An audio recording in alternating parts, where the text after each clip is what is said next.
आज की वीडियो जो है वो है सोर्सेस ऑफ द कॉन्स्टिट्यूशन कि हमारे जो कॉन्स्टिट्यूशन है वो किस सोर्सेस से लिया गया है। देखिए जैसे क्या होता है कि जो कॉन्स्टिट्यूशन बनता है, जो हमारा कॉन्स्टिट्यूशन बना है वो बहुत सारे सोर्सेस से लेकर बना हुआ है। ऐसा नहीं है कि एक ही देश से हमने खुद अपने आप ही बनाया, नहीं।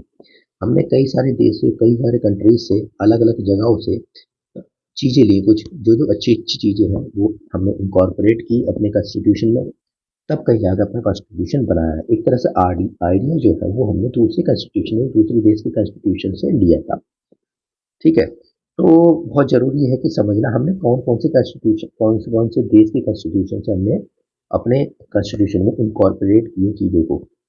तो चलिए टाइम वेस्ट ना करते हुए शुरू करते हैं। तो सबसे पहले जो हमारा सोर्स है, जो government government of India act 1935। और गवर्नमेंट ऑफ इंडिया एक्ट 1935 आपको पता ही ब्रिटिश काल में जो बनाया गया था, ब्रिटिशर्स ने बनाया था गवर्नमेंट ऑफ इंडिया 1935, जो कि आपने हिस्ट्री में भी पढ़ेंगे, पॉलिटी में भी पढ़ रहे हैं। इस चीज़ के लिए बहुत ही इम्पोर्टेंट एक तरह से एक्ट है। और जो आज़ादी से पहले 1935 के बाद ज़्यादातर चीज़ें इसी के थ्रू ही चल रही थी। तो इससे देख लेते हैं क्या क्या चीज़ें ली थी। सबसे पहले फेडरल स्कीम। फेडरल स्कीम मतलब यूनियन लिस्ट और स्टेट लिस्ट और कंकरेंट लिस्ट। ये तीनों लिस्ट जो है वो हमने किससे ली है? गवर्नमेंट ऑफ इंडिया 1935 से। दूसरा है गवर्नर का ऑफिस। ऑफिस के गवर्नर भी हमने इसी से लिया है। जुडिशरी, जो हमें पता है जो इस टाइम जुडिशरी है, वो भी हमने इसी से लिए। और मेन इंपॉर्टेंट जो हमारे लिए है, जो पब्लिक सर्विस कमीशन, वो भी इसी के थ्रू ही इनकॉर्पोरेट हुई है इन द कॉन्स्टिट्यूशन। इसी के थ्रू आइडिया लिया। इमरजेंसी प्रोविजंस भी हमने इसी से लिए और एडमिनिस्ट्रेटिव डिटेल्स भी इसी से लिए। तो समझ लो, याद कर लेकर रिकॉल करते हैं। जैसे फेडरल, सेंट्रल स्टेट में, ठीक है। उसके बाद ऑफिस ऑफ द गवर्नर, ये भी एक तरह से सेंट्रल स्टेट से रिलेटेड है। जुडिशरी, जुडिशरी में हमने इसी से लिए। पब्लिक सर्विस कमीशन, ये भी एक तरह से फेडरल ही है। तो फेडरल चीजें, अगर मोटी मोटी बात बताऊं तो जितनी भी फेडरल चीजें हैं, ठीक है, जितनी भी फेडरल चीजें हैं ज्यादातर वो हमने क्या लिए 1935 से। अगर हमें दिमाग में कहीं कुछ भी नहीं आया, तो अगर जहाँ भी फेडरल चीज आए तो हम मोस्टली क्या है, हम 35 का नाम ही लेंगे, टिक लगाएंगे 35 पे। ठीक है। अगला ब्रिटिश। ब्रिटिश तो खैर वैसे तो ब्रिटिश से सीधा सब चीज, तो हमने ज्यादातर ब्रिटिश से काफी चीजें ली है। तो ब्रिटिश कॉन्स्टिट्यूशन से हमने लिया है कि पार्लियामेंट, ये पार्लियामेंट की काम कैसे करता है, पार्लियामेंट गवर्नमेंट बनानी है, तो हमने क्या लिया, ब्रिटिशर्स से ही लिया। पार्लियामेंट क्यों लिया है, पार्लियामेंट्री सिस्टम इसलिए लिया है कि क्योंकि हमें इसकी आदत थी। हमने बहुत सारी चीज़ें, क्योंकि अंग्रेज जो रहे थे 200 साल रहे थे यहाँ पर, तो एक तरह से हमें पता थी कि पार्लियामेंट्री सिस्टम कैसे काम करता है, इसलिए हमें आसानी होती पार्लियामेंट्री सिस्टम समझने में। दूसरा रूल ऑफ लॉ, की जो कानून है, कानून का ही एक तरह से रूल चलेगा, वो जो है वो ब्रिटिश कॉन्स्टिट्यूशन से ही लिया था। और लेजिस्लेटिव प्रोसीजर, जो कानून है वो कैसे बनते हैं, वो प्रोसीजर जो है वो भी हमने किससे लिया है, ब्रिटिशर से लिया। सिंगल सिटीजनशिप, अब ब्रिटिश जो है, ब्रिटिशर्स जो है वो सिंगल सिटीजनशिप होते हैं। तो ब्रिटिश कॉन्स्टिट्यूशन से ही हमने सिंगल सिटीजनशिप को इनकॉर्पोरेट किया है। वैसे तो कई सारी कंट्रीज में डबल सिटीजनशिप भी है, बट हाँ हमने सिंगल सिटीजनशिप भी लिया है। इस स्टेट और सेंटर में एक ही सिटीजनशिप कहलाएगी। कैबिनेट सिस्टम, वो भी हमने इसी से लिया है। प्रोरोगेटिव रिट्स वो भी हमने इसी से लिया है। पार्लियामेंट्री प्रिविलेजेस, वो इसी से लिया। बाइकैमरलिज्म, वो भी हमने इसी से लिया, यानी कि जो लोकसभा राज्यसभा है ये दो बाइकैमरलिज्म है, तो ये हमने इसी से लिया है। उसके बाद आता है यूएस कॉन्स्टिट्यूशन। यूएस कॉन्स्टिट्यूशन में जो राइट्स है, देखा होगा आपने कि यूएस जो बहुत फंडामेंटल राइट्स की बात करता है। हाँ, यहाँ पर फंडामेंटल राइट्स हनन हो रहे हैं, अपनी कंट्रीज को नहीं देखता, अपनी कंट्री को नहीं देखता, दूसरी कंट्री के बारे में उंगली उठाता है कि इसके फंडामेंटल राइट खराब हो रहे हैं, यहाँ पर ह्यूमन राइट वॉल्यूशन हो रहा है। तो जो राइट्स हैं वो हमने कहाँ से, फंडामेंटल राइट्स है वो कॉन्स्टिट्यूशन यूएस से लिया। याद रख लो इससे। जुडिशरी का इंडिपेंडेंट होना, वो भी हमने कहाँ से लिया, यूएस से लिया है।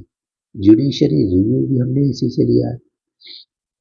वॉइस प्रेसिडेंट, अब मालूम हो, क्योंकि यूएस में वॉइस प्रेसिडेंट काफी अच्छी पोस्ट है, काफी अच्छी पोस्ट मानी जाती है, ऊंची पोस्ट है। तो उसका इम्पीच कैसे कर रहे हैं, उसको रिमूव कैसे करें, वो भी यूएस कॉन्स्टिट्यूशन से ही लिया है। सुप्रीम कोर्ट का रिमूवल, हाई कोर्ट के जजेस का रिमूवल, जो वो भी हमने यूएस कॉन्स्टिट्यूशन से लिया। और वाइस प्रेसिडेंट की जो पोस्ट है वो भी हमने यूएस से लिया। तो मोटा मोटा मैं बताता हूँ, एक तो फंडामेंटल राइट्स वो हमने इसी से लिया, जुडिशरी की इंडिपेंडेंट और जुडिशियल रिव्यू वो भी हमने इसी से लिया है, प्रेसिडेंट का इम्पीचमेंट करना वो भी हमने इसी लिया है, सुप्रीम कोर्ट हाई कोर्ट का रिमूवल करना वो भी हमने इसी से लिया, और वाइस प्रेसिडेंट का ऑफिस यानी कि ऑफिस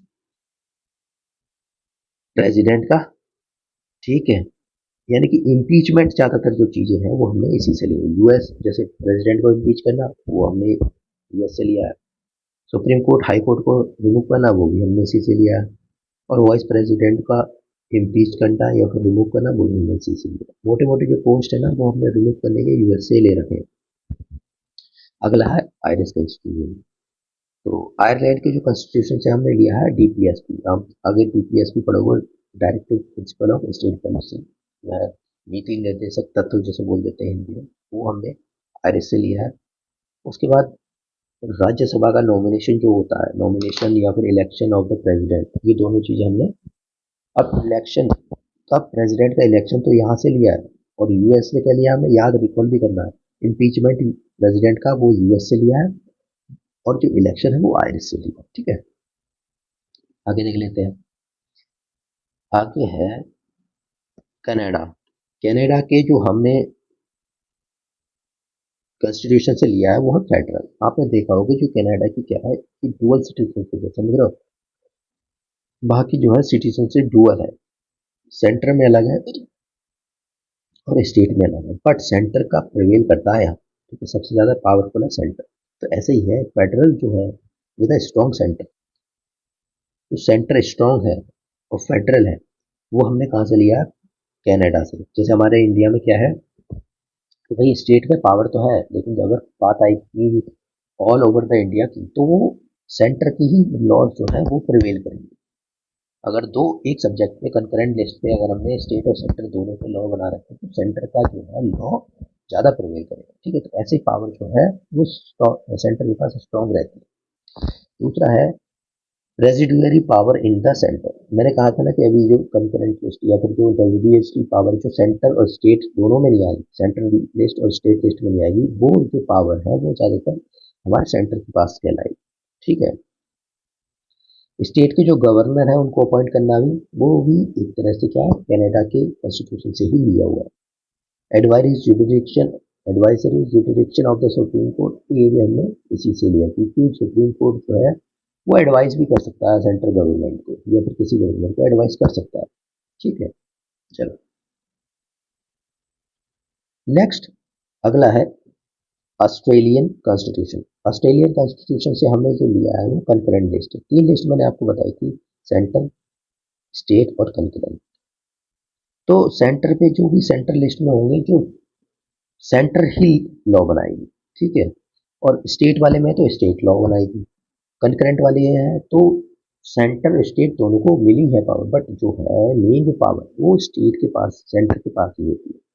ठीक है, तो कंकरेंट लिस्ट में ऐसा नहीं है, बना सकता है, बट जो प्रिवेल करेगी, जो लॉज प्रिवेल करेगी वो स्टेट सेंटर के पास करेगी।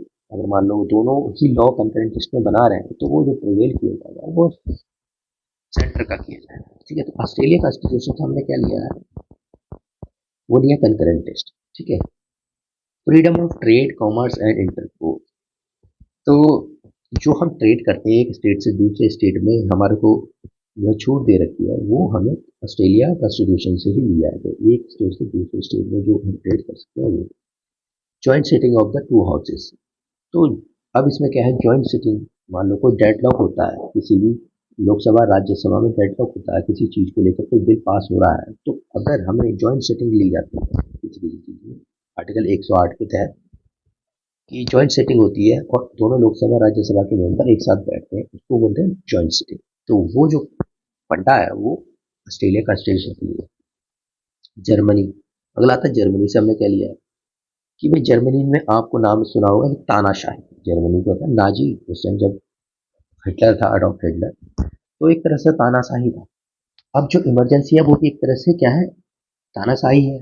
भाई सेंटर जो है अपने पावर ले लेती है स्टेट के, तो क्या है वो तानाशाही है। तो फंडामेंटल राइट्स जो सस्पेंड हो जाते हैं ड्यूरिंग द इमरजेंसी, तो वो कहाँ से लिया हुआ है? जर्मनी से। तो आइडिया कुछ ना कुछ तो अच्छा कुछ लिया जाएगा ना जर्मनी से भी, कि भाई इमरजेंसी अगर लग गई तो आपके फंडामेंटल राइट्स जो है सस्पेंड कर दिए जाएंगे। तो वो जो है जर्मनी से, तो जर्मनी से याद रखो इमरजेंसी के वहाँ के फंडामेंटल राइट खत्म, टाटा बाय बाय। ठीक है। यूएसएसआर, रशिया से क्या लिया भाई, रशिया भी इंपॉर्टेंट है हमारे लिए। ठीक है। तो फंडामेंटल ड्यूटीज राइट्स किससे लिए थे? याद रखो राइट्स हमने दिए थे यूएस, ड्यूटी हमने किससे लिए? जहाँ राइट की बात आएगी वहाँ ड्यूटीज की बात आएगी। ठीक है, राइट्स वहाँ पे ड्यूटी। तो फंडामेंटल ड्यूटीज जो है यूएसएसआर से लिए थे कि भाई सिटीजनशिप, सिटीजन्स की कुछ ड्यूटीज भी, राइट्स तो ले रहे हो बट सिटीजन्स की ड्यूटीज। और आइडिया जो है सोशल इकोनॉमिक और पॉलिटिकली, जो प्रियम्बल में कहा गया है जस्टिस, कहा गया है ना कि जस्टिस सोशल इकोनॉमिक पॉलिटिकल, ना ना वो प्रियम्बल में बात की गई है यूएसएसआर से ही ली गई। अब आता है फ्रेंच कॉन्स्टिट्यूशन से, वो जो हमें लिया है लिबर्टी इक्वलिटी और फ्रेटर्निटी। जो पार्लियामेंट, जो प्रियम्बल में हमने जो कई सारे वर्ड अभी पढ़ेंगे प्रियम्बल, प्रियम्बल में जैसे लिबर्टी, हमें लिबर्टी चाहिए, इक्वालिटी भी चाहिए, फ्रेटर्निटी भाईचारा भी चाहिए, तो वो प्रियम्बल में जो वर्ड्स मोटे मोटे हैवी हैवी इनकॉर्पोरेट किए गए हैं, तो वो फ्रेंच कॉन्स्टिट्यूशन से किए गए। अब आता है साउथ अफ्रीका। साउथ अफ्रीका से क्या लिया हुआ? तो साउथ अफ्रीका से सबसे पहली बात है कॉन्स्टिट्यूशन को अमेंड कैसे करें, वो प्रोसीजर जो है वो हमने साउथ अफ्रीका से लिया। ठीक। सबसे बड़ी बात है कि भैया कॉन्स्टिट्यूशन को अमेंड कैसे करें, वो हमने साउथ अफ्रीका से लिया। और राज्यसभा का जो इलेक्शन है वो कैसे हो, वो भी हमने साउथ अफ्रीका से लिया। मोटा मोटा समझ लो अमेंडमेंट हमने कॉन्स्टिट्यूशन का साउथ अफ्रीका से लिया। फिर जापान से लिया। प्रोसीजर इस्टेब्लिश बाय लॉ, जो भी लॉ के द्वारा ही कोई भी चीज होगी, हर चीज होगी जो वो लॉ के द्वारा ही होगी। प्रोसीजर इस्टेब्लिश बाय लॉ, जो वो चीजें हैं हमने कहाँ से ली है? जापान से ली है। ठीक है। तो समझ में आ गई ना? तो ये चीज हो गई हमारी सोर्सेज ऑफ द कॉन्स्टिट्यूशन, बहुत इंपॉर्टेंट है क्योंकि इससे एक क्वेश्चन जरूर ही बनता है। तो आई होप आपको ये वीडियो पसंद आई होगी, ऐसी छोटी छोटी वीडियो में लाता रहूंगा आपको। चलिए दोस्तों, अगली वीडियो में मिलते हैं। जय हिंद, जय भारत।